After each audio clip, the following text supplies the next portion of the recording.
What would you endure to survive? Most of us don't have to ponder this question, but for the people in these two stories, the answer to that question was a matter of life or death. Fasten your seatbelts as we explore the strength of the human spirit. First, we have the imprisonment of Blanche Monnier. Parisian high society knew Madame Louise Monnier as a benevolent woman, lauded for her philanthropic endeavors. The Monnier family enjoyed a prestigious position in the city, with Madame Monnier's late husband overseeing a local arts faculty and their son Marcel holding a respectable position as an administrative official. Amidst this esteemed family, Blanche Monnier, born in 1849, grew up to be a beautiful and charming young socialite, attracting many admirers. But in 1876, Blanche suddenly vanished. Her mother, Louise, told acquaintances that she had gone away or was traveling, and over time, people assumed she had moved abroad indefinitely. Little did they know that Blanche was held captive in her own home, a horrifying secret that would only come to light more than 2 decades later, through an anonymous letter to the French police. In 1901, the authorities arrived at the Monnier house. Met with resistance from Louise Monnier as they forced their way in, they discovered a shocking putrid odor emanating from the upstairs room, locked with a padlock. Breaking into the room, they were confronted with a pitch-black space. The stench was overwhelming, caused not just by rotten food scraps scattered on the floor, but also by the decaying bed where a severely emaciated woman lay. The woman was Blanche Monnier. Blanche was confined to this dark room since 1876. Never seen the light of day for over 2 decades. She weighed a merely 55 pounds and was so weak that she couldn't move. She was forced to live in her own filth and surrounded by bugs and rotting food. One officer recalled the harrowing scene. The unfortunate woman was lying completely naked on a rotten straw mattress. All around her was formed a sort of crust made from excrement, fragments of meat, vegetables, fish, and rotten bread. We also saw oyster shells and bugs running across Mademoiselle Monnier's bed. The police rushed Blanche to the hospital, while her mother and brother were arrested.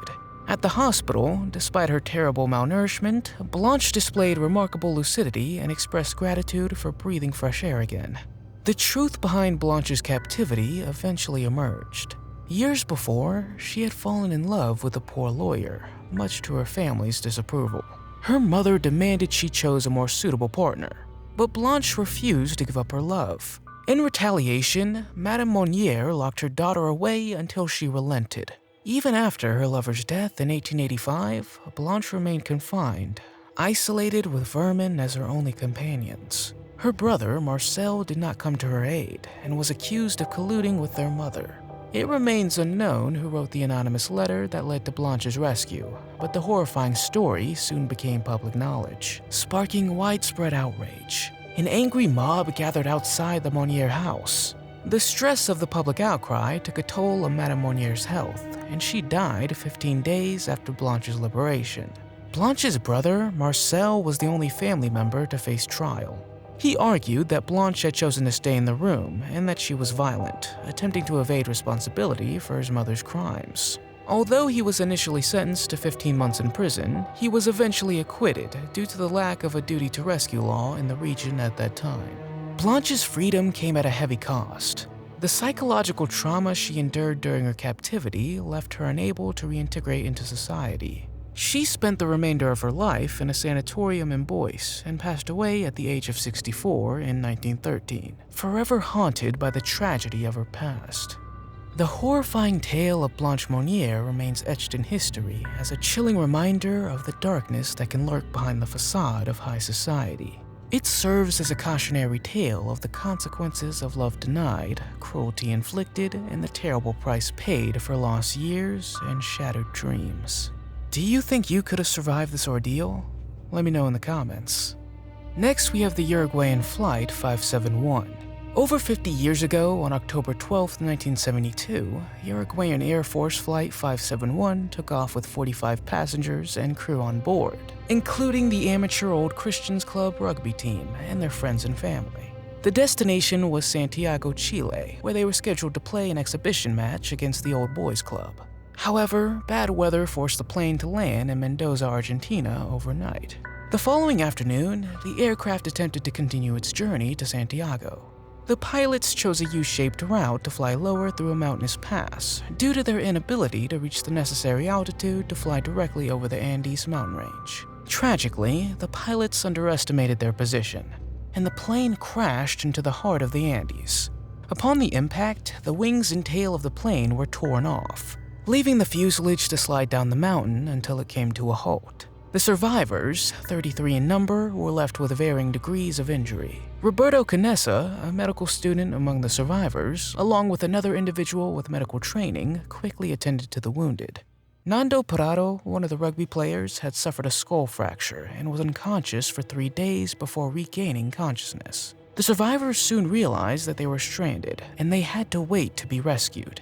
Thrust into a harsh environment, the survivors faced sub-zero temperatures, extreme hunger, and thirst.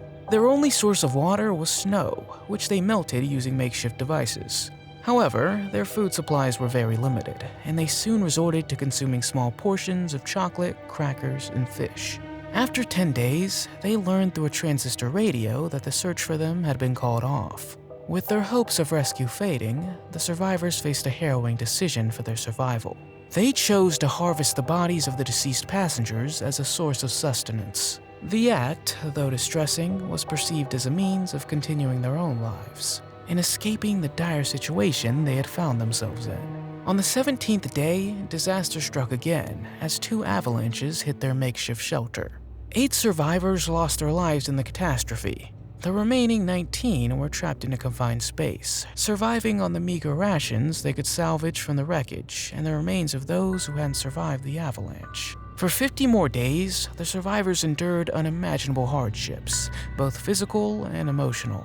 Their will to survive and hope for rescue never waned, even as they faced the prospect of death in the unforgiving Andes.